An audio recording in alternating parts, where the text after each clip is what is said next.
E aí então, gurizada, vamos continuar estudando a ecologia? É impossível que a gente entenda como é que funciona a natureza se a gente não consegue compreender que todos os reinos se relacionam entre si, estão intimamente ligados. Não só animais com animais, vegetais com vegetais, fungos com fungos, não. É uma verdadeira salada, é uma verdadeira integração. Então nós temos bactérias interagindo com animais, bactérias com vegetais, bactérias com fungos, bactérias com bactérias, fungos com vegetais, fungos com animais, animais com vegetais, vegetais com fungos. Enfim, essa união, essa inter-relação é o que nós chamamos de relações ecológicas e dinâmica de populações. A primeira coisa que nós temos que ter em mente é que essas relações ecológicas buscam sempre um equilíbrio. Então, as relações ecológicas buscam um equilíbrio, que nós chamamos de simbiose. E essas relações, elas podem ser benéficas ou podem trazer prejuízos. Muito bem, não é sempre que dois organismos se relacionam que os dois vão sair lucrando com essa história. Não, existem muitas relações que um ser perde e o outro ser ganha. Então vamos falar agora das relações harmônicas. As relações harmônicas, então, como já foi dito, é aquela relação em que os dois seres, ou um ser, é beneficiado, mas necessariamente nenhum deles sai perdendo. Porque imagine só se um ser sai perdendo, para ele passa a não ser mais uma relação harmônica. Então, nas relações harmônicas, os dois ou um ser sai ganhando, e nenhum sai perdendo. Muito bem, quais são os tipos de relações harmônicas que existem na natureza? Bom, nas relações harmônicas, elas podem ser entre seres da mesma espécie, ser chamadas então de intraespecíficas, ou ser entre seres de diferentes espécies, chamadas de interespecíficas. As relações harmônicas intraespecíficas podem ser de dois tipos. O primeiro tipo é o tipo sociedade. Nas sociedades, como por exemplo as colmeias, os cupinzeiros, nós encontramos uma questão hierárquica, uma rainha, operárias, zangões, cortadeiras, enfim. Nós encontramos uma divisão clara de tarefas com um ser superior ou chefe do outro.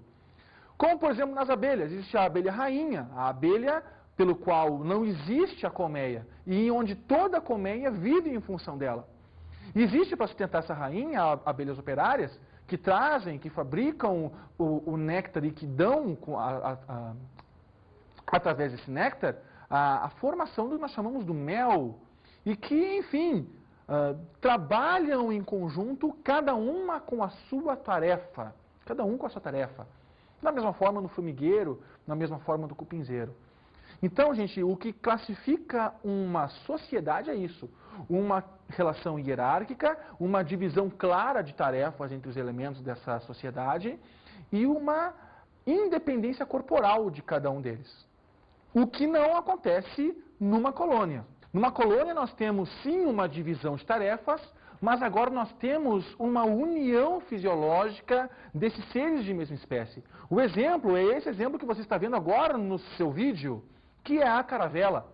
A caravela dá a impressão de ser apenas um quinidário, parece ser uma mãe d'água, né? Mas na verdade o que nós temos? Nós temos elementos de mesma espécie, modificados, cada um cumprindo uma função. Uns têm função de flutuação, outros têm função de digestão, de captura de alimento, outros têm função, então, de metabolizar, enfim. Mas todos eles são unidos fisiologicamente, dando a literal impressão de que é apenas um corpo. Da mesma forma, os poríferos, que nós já vimos nas aulas passadas, né? Os poríferos, eles também são a agregação de células com funções diferentes, dando um corpo, né? Que dá a impressão de ser apenas um animal, mas que não tem a formação de tecidos. Então, gente, essa diferenciação ela precisa ser clara. Alguns autores ainda colocam a classificação de bandos, né? Como, por exemplo, bandos de pássaros. O que acontece com um bando de pássaros? Os pássaros estão ali cada um por si. Cada um por si, Deus por todos. Nenhum vai caçar para nenhum, nenhum vai defender nenhum. Apenas o coletivo funcionando com uma maior eficiência de caça e também com uma maior chance de defesa. Imaginem que num canto, ciscando, tem um pássaro. E esse pássaro está sendo observado por um outro pássaro, por um gavião, sei lá. Esse gavião vai olhar só para ele e ele vai ser a presa. Agora, se esse pássaro está inserido num bando, a chance de ser ele o capturado pelo gavião diminui sensivelmente. Então, gente, vamos falar e vamos colocar como termos oficiais apenas a sociedade e a colônia. E bandos como um conteúdo extraoficial. Mas sempre se lembrem que não existe a hierarquia, a divisão de tarefas, sociedade. No outro não, existe a união fisiológica, colônias. E nos bandos não. Nos bandos cada um por si, Deus por todos, e o coletivo é quem faz a diferença. Já nas relações interespecíficas, nas harmônicas interespecíficas, nós temos 4 tipos de relações. A primeira é o mutualismo. Olha a palavra, mutualismo, mútuo. Mútuo é os dois interagindo de forma igual. Um precisa do outro, assim como o outro precisa desse um. E, gente, essa união mutualística, ela foi conquistada ao longo de muitos e muitos e muitos anos. São séculos em que um ser buscou a adaptação com esse outro ser e que agora eles são tão íntimos e estão tão perfeitamente integrados que se um resolve sair dessa relação, o outro morre e esse que saiu da relação também morre. Eles agora, gente, dependem um do outro. O mutualismo, então, gente, se caracteriza pela obrigatoriedade, a dependência de um ser do outro. E o exemplo que eu uso nessa aula é o exemplo dos líquens. O que acontece com os líquens? Os líquens, como nós já vimos em aulas anteriores, é uma associação entre algas e fungos. Algas autotróficas, produtoras. Fungos heterotróficos, consumidores. Então, a alga fornece alimento para o fungo. E o fungo fornece proteção para a alga. E um sem o outro não vive. A alga sem a proteção do fungo sucumbe no calor do meio-dia. O fungo sem a presença da alga sucumbe pela falta de energia. São seres altamente adaptados, são seres pioneiros, são seres que estão, então, como eu falei na aula sobre sucessões ecológicas, altamente adaptados a sobreviverem em ambientes altamente inóspitos. Queridos amigos, o mutualismo é como se fosse um casamento de longo ano, em que o vovô fala para a vovó assim, somente no olhar o que a vovó já entende. Então o vovô olha para a vovó e a vovó já sabe exatamente o que ele quer. Quer bolacha, né, velho? E o velhinho não precisa nem dizer, ele apenas abana a cabeça assim, ó, sim. A vovó já sabe no olhar o que o vovô quer. E o vovô já sabe no olhar o que a vovó quer. E isso é fruto do quê? É fruto de uma grande interação, é fruto de uma perfeita sintonia criada ao longo de muitos anos. Então, essa integração perfeita entre um ser e outro, de dependência, é o mutualismo. Diferente da protocooperação. Mas para falar de protocooperação, nós teremos um movimento agora muito especial nesse estúdio. Para falar de protocooperação, eu gostaria de chamar o meu amigo Fernando Pimentel. É um prazer tê-lo aqui no estúdio. E aí, meu caríssimo, tudo bem? Tranquilo. Tranquilo mesmo? Tranquilíssimo. Protocooperação, Fernando. Que enrascada, né? Estava indo para minha praia, quando ele me ligou e falou, venha falar sobre protocooperação. É um indivíduo, né? Posso dizer para ti que a protocooperação é uma relação onde 2 indivíduos interagem e um ajuda o outro a sobreviver, mas sem caráter de dependência. Por exemplo, meu amigo Rogério, né? Eu sei dar uma estúpida aula. Meu amigo Rogério não sabe dar aula nenhuma, mas ele tem muita grana. Como eu venho ajudá-lo a dar aula? Ele me paga bem, um ajuda o outro e a gente sobrevive, né? Falando sério. Na verdade, a protocooperação tem exemplos fantásticos. Exemplo, o pássaro palito e o jacaré. Quando o jacaré abre a boca, né? Entra um passarinho, você deve ter visto algum vídeo do Pantanal, o jacaré está com a boca aberta e dentro tem um passarinho, o pássaro palito. Ele fica ali retirando os restos de carne, né? Fibras, ossos. E ao mesmo tempo que o pássaro está se alimentando, ele está limpando, né? Está limpando, evitando que se formem as cáries no jacaré. E ele não vai comer porque ele sabe que está sendo ajudado. É melhor um palito ali, uma ave palito ali andando em cima da língua dele do que uma dor de dente, né? Rogério, dá um exemplo aí só para eu me lembrar mais coisas de protocooperação. Vamos, né? Tem exemplos bem legais, Fernando. Bem legais. Outro exemplo que eu posso dar para vocês é o exemplo daquele passarinho, que da mesma forma que tem um pássaro que limpa a boca do jacaré, Tem o pássaro, aquele que também fica em cima das vacas, em cima dos cavalos no pasto, e que ficam catando carrapato do couro do bicho, né? É. E aí, enquanto ele está comendo, ele está se alimentando, né? E o boi está ganhando saúde, né? Exatamente. Aquelas mosquinhas, aqueles lá, aquelas... Enfim, tem muitos exemplos de protocooperação. O importante é deixar claro, mutualismo é uma relação obrigatória. Se um separar do outro, morrem. Já a protocooperação é uma relação satisfatória. Eu vou embora, por exemplo, agora, ele vai continuar aqui, nem por isso ele vai morrer ou vai se sentir mal, e eu também não vou conseguir passar mal nem morrer.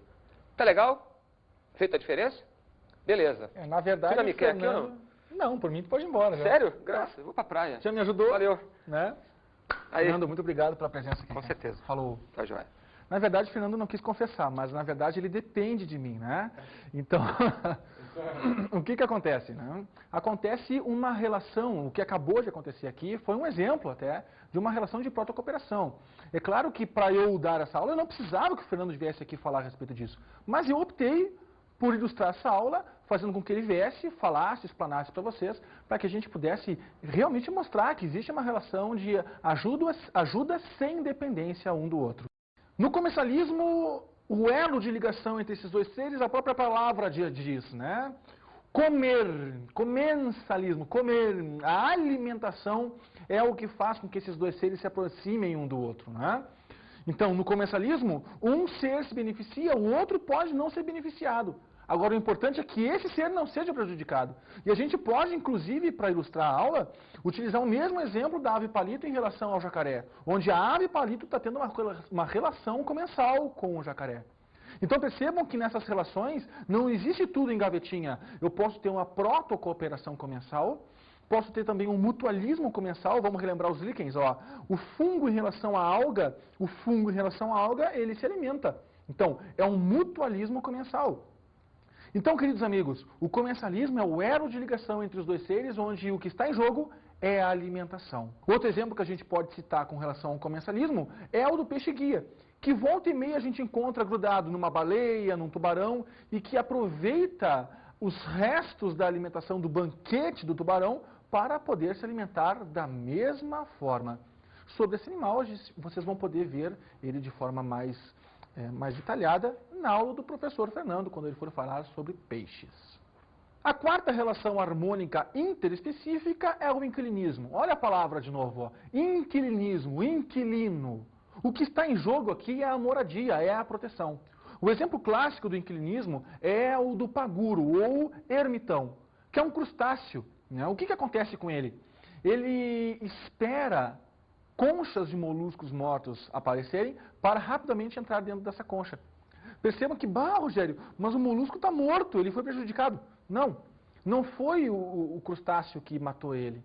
Ele esperou a morte natural desse animal por predação de outro, ou seja, por que motivo for, e só depois que esse animal disponibiliza essa concha porque ele morreu, de morte matada ou de morte natural, é que ele vai habitar dentro dessa concha.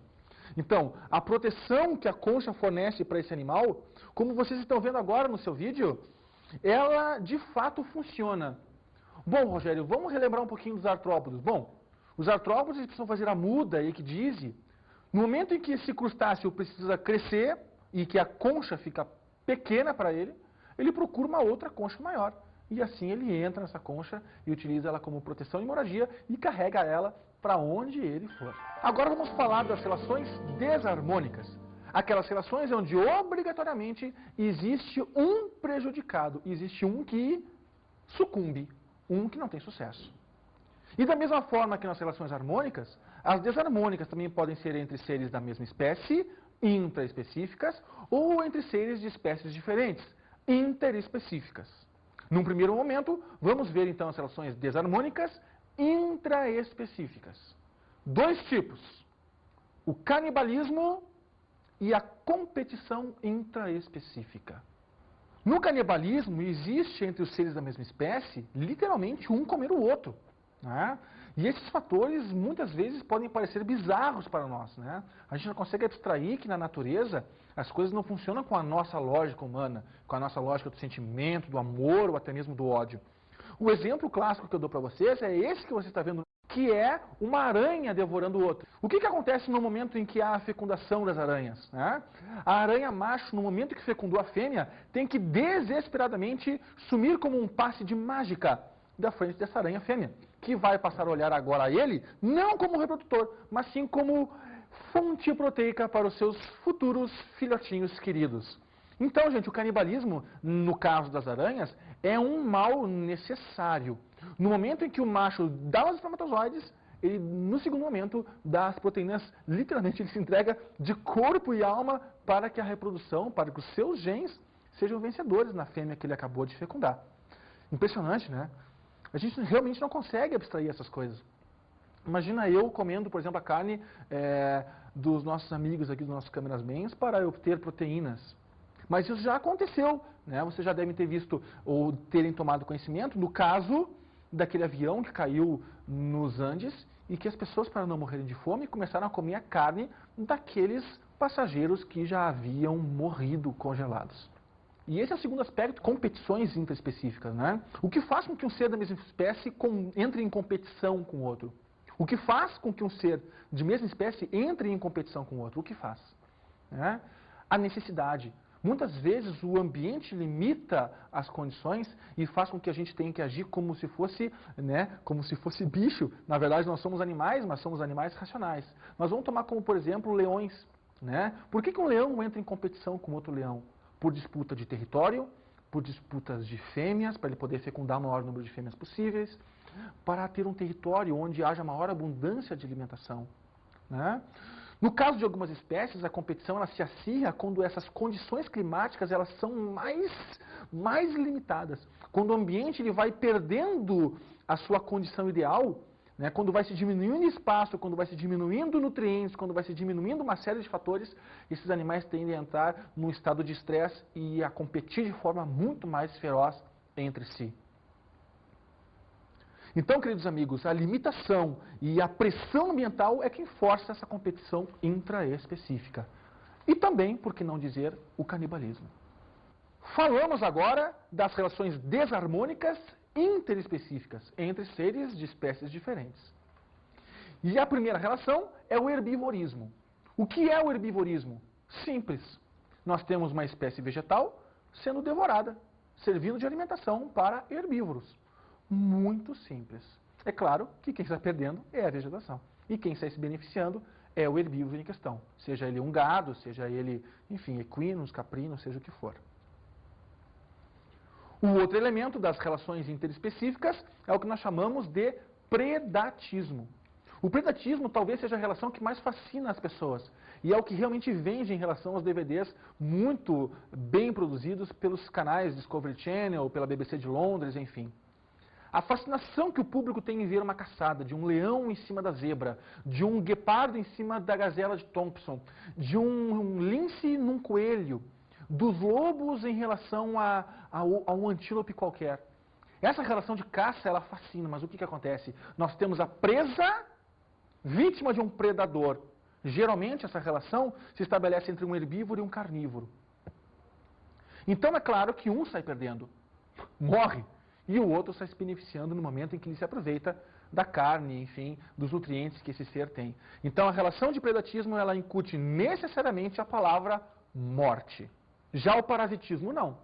O parasitismo, que é essa terceira relação desarmônica interespecífica, ela não incute necessariamente a palavra morte. No momento em que um parasita mata o parasitado, ele também está selando a sua sentença de morte. E em casos extremos, isso obviamente acontece. Mas com certeza o ciclo vital deste parasita já se cumpriu. É bom sempre lembrar que existe o ectoparasita, como por exemplo piolho, carrapato, mas também existem os endoparasitas, os vermes que o Fernando já falou para vocês com certeza na aula, como por exemplo as lombrigas, nematóides, como por exemplo a tênia, plateuminto e assim por diante. Então o parasita, ele utiliza o corpo do parasitado para se nutrir, para conseguir os nutrientes, para conseguir proteção, moradia durante um tempo. É claro que existe a debilidade e a perda por parte do parasitado. E é por isso que então consideramos como uma relação desarmônica. O parasita se beneficiando completamente do parasitado. Ainda existe o que nós chamamos de amensalismo.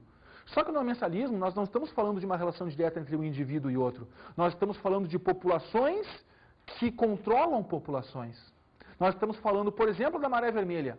Quando eu falo de maré vermelha, eu estou falando de uma abundância, de uma supermultiplicação de algas vermelhas no mar. Essas algas vermelhas no mar produzem uma toxina. Percebam que existe a produção de uma substância, e essa substância vai agir como um fator degradante da população, por exemplo, de peixes. Então, a supermultiplicação de algas vermelhas, do tipo pirrófitas ou pirrofitas, produzem enzimas, produzem substâncias tóxicas como fruto do seu metabolismo, e essa substância tóxica é quem, de fato, vai fazer com que haja um declínio na população de peixes, pelo contato direto, pela intoxicação. Então, no amensalismo, existe um meio, uma substância que está entre a população de algas e a população de peixes. E, por último, a competição interespecífica. Agora nós estamos falando de competição entre seres de espécies diferentes. Ah, Rogério, mas tem dois tipos de competição? Sim, tem a competição entre seres da mesma espécie e, neste caso, a competição de seres entre espécies diferentes. Por exemplo, guepardos e leões na savana da África é uma competição.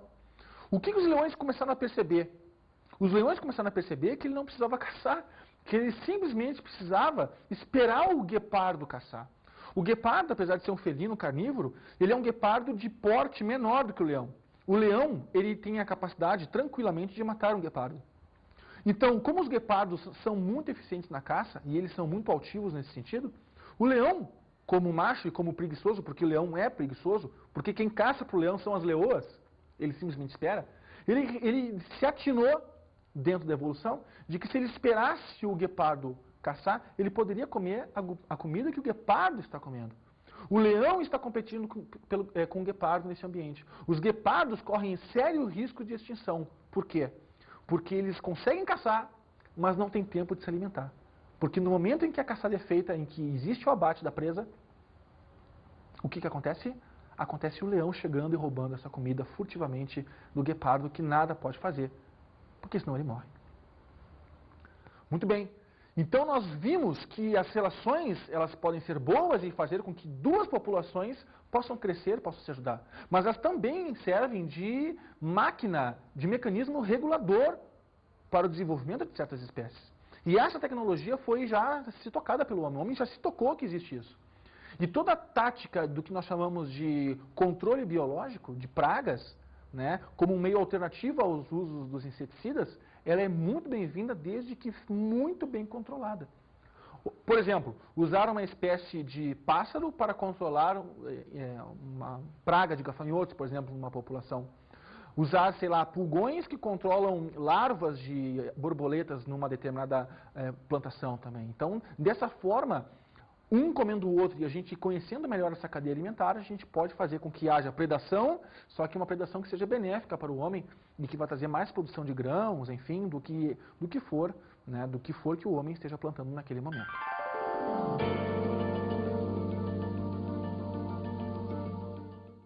Então, todos esses movimentos, todas essas relações harmônicas e desarmônicas provocam flutuações no número de indivíduos de cada espécie num determinado hábitat. E isso é o que nós classificamos como dinâmica de populações. No momento em que uma espécie está sendo muito predada por uma outra, o que acontece? Essa espécie predadora se desenvolve e essa espécie predada diminui. Ou se duas espécies entram numa espécie de mutualismo, as duas se beneficiam e as duas se desenvolvem. Então, essa dinâmica de populações mexe com alguns conceitos. O primeiro é a densidade. A densidade é o conceito básico, né? É o número de indivíduos que nós temos num determinado hábitat, numa determinada área. Assim como a densidade também funciona para química, funciona para geografia, funciona para física, a densidade aqui ela tem o mesmo conceito. Então, à medida que nós temos um número de, por exemplo, de gnus na savana, esse número de gnus ele pode aumentar ou diminuir numa determinada área. Se ele aumenta, a sua densidade, obviamente, aumenta. Se os gnus migram, o que acontece? Esse número, essa densidade, diminui. a densidade populacional de uma cidade, a densidade populacional da Mata Atlântica, a densidade populacional, por exemplo, de bactérias no meu corpo, a densidade de fungos que existem no pé do Fernando Pimentel. Então, o que acontece? Esse número de indivíduos que existe numa determinada área é o que se caracteriza por densidade. É claro que essa densidade, então, como eu falei para vocês, ela pode ser alterada. Se aumenta a densidade com movimentos de imigração ou com menos na minha taxa de natalidade. Da mesma forma que essa densidade pode diminuir com uma taxa de mortalidade elevada ou com um número expressivo de imigração. E quem controla isso são os fatores abióticos. Exemplo, savana. Na savana existe a chamada época de monções, uma época onde existem chuvas torrenciais. As chuvas fazem com que o verde abunde. A abundância do verde atrai herbívoros. Esses herbívoros atraem carnívoros. E nessa época de monções, a abundância existe na África, na planície do Serengeti. Quando essas chuvas cessam, o mato seca e rapidamente se acaba porque os herbívoros estão comendo. Os herbívoros percebem a falta de alimento e vão embora. E quem vai embora atrás? Quem vai embora atrás são os carnívoros. Então, essa densidade, no caso da planície do Serengeti na África, ela é regida pelos fatores abióticos, no caso, as chuvas. Aí entra o conceito de potencial biótico e de resistência do meio. O potencial biótico, gente, é a capacidade que os seres têm de crescer, de se desenvolver. E se não fosse pela resistência que o meio oferece a esses seres, o seu crescimento seria infinito, seria sem fim. Então vejam agora no gráfico que está no seu vídeo, a relação entre um ser que não tem resistência ao meio, que nós chamamos de PC, e o mesmo ser com essa resistência que o meio lhe oferece. Como resultado, a linha pontilhada CC. A área demarcada em R representa literalmente isso, a resistência que o meio oferece a todas as espécies. E se não fosse dessa forma, todas as espécies iam crescer de forma indeterminada, até a limitação própria de cada uma, que é o que a densidade ou o que a falta de alimento determina. O homem, ele burla essa relação. O homem consegue maquiar essa resistência que tem no meio. E o grande exemplo que nós temos para isso são as vilas que se formam, os bolsões de miséria que se formam ao longo das cidades ditas desenvolvidas. É importante nessa aula que a gente consiga, então, interpretar alguns gráficos. O primeiro gráfico que está no seu vídeo é um gráfico de duas espécies, a espécie 1 e 2, vivendo em ambientes separados. Percebam que o número de indivíduos não chega a 1000 em nenhum das duas. Já no segundo gráfico, das mesmas espécies vivendo no mesmo ambiente, nós conseguimos perceber que as duas espécies conseguem um número muito maior de indivíduos. Ou seja, é claro que a relação que existe entre essas duas espécies, quando unidas, é de uma relação harmônica. As duas se beneficiam, as duas acabam extrapolando a barreira dos 1000. Nesse outro gráfico, nós percebemos a presença de 3 espécies. Representado pela letra A, a linha das corujas. Letra B, a linha dos ratos. A letra C, a linha da vegetação. Nós percebemos que quando a linha B, que representa os ratos, acaba, ou seja, quando os ratos morrem, não existe mais uma resistência para a vegetação. E a vegetação se multiplica de forma abundante. Agora, as corujas que se alimentavam dos ratos acabam se prejudicando. E a gente vê logo em seguida a morte também total das corujas, porque perdem seu alimento. E por último, nesse outro gráfico, nós percebemos que existem duas espécies, coelhos e gato do mato. E nós sabemos que o gato do mato, por ser um carnívoro, se alimenta do coelho. Nesse gráfico, nós temos as densidades das populações dessas duas espécies. E percebemos que a relação delas é inversa, né?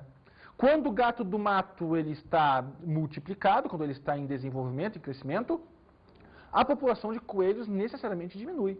O que nos mostra uma nítida relação de predatismo. Então percebo que o pico da multiplicação do coelho, o ponto mais alto de densidade populacional do coelho, promove logo em seguida no gato do mato a sua multiplicação pela fartura de alimento. Só que como o gato do mato se alimenta de forma muito veemente do coelho, rapidamente os coelhos começam a sucumbir. E logo em seguida, quem sucumbe junto? O gato do mato. Só que quando o gato do mato sucumbe, os coelhos voltam a se multiplicar, porque eles têm um alto potencial biótico. Eles têm uma grande capacidade de reposição no ambiente. É importante que a gente tenha calma na interpretação desses gráficos, porque eles costumam cair muito nos vestibulares das universidades pelo país afora. Com isso, nós encerramos a aula, mas antes vamos para as nossas dicas de estudo.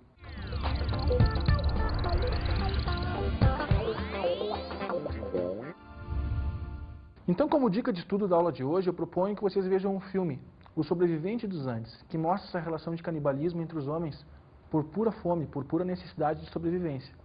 Outra dica que eu dou para vocês é realmente estudarem as interpretações que os gráficos nos mostram com relação a essa flutuação das curvas de crescimento de uma população e outra. E, sem, claro, esquecer dos documentários, né, que falam muito dessa relação da presa, do predador, do parasitismo, enfim, que mostra de forma bem ilustrada todas essas relações ecológicas que nós vimos na aula de hoje. Com isso, gente, só me resta desejar bons estudos a vocês. Até mais!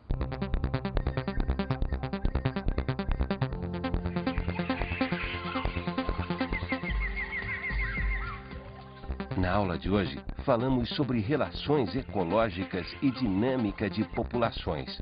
Nas relações harmônicas, onde os seres se beneficiam. Um pode não se beneficiar, mas o importante é que nenhum é prejudicado. E estudamos as relações desarmônicas. E vimos que para que essa relação seja desarmônica, um ser tenha que necessariamente ser prejudicado. Bons estudos!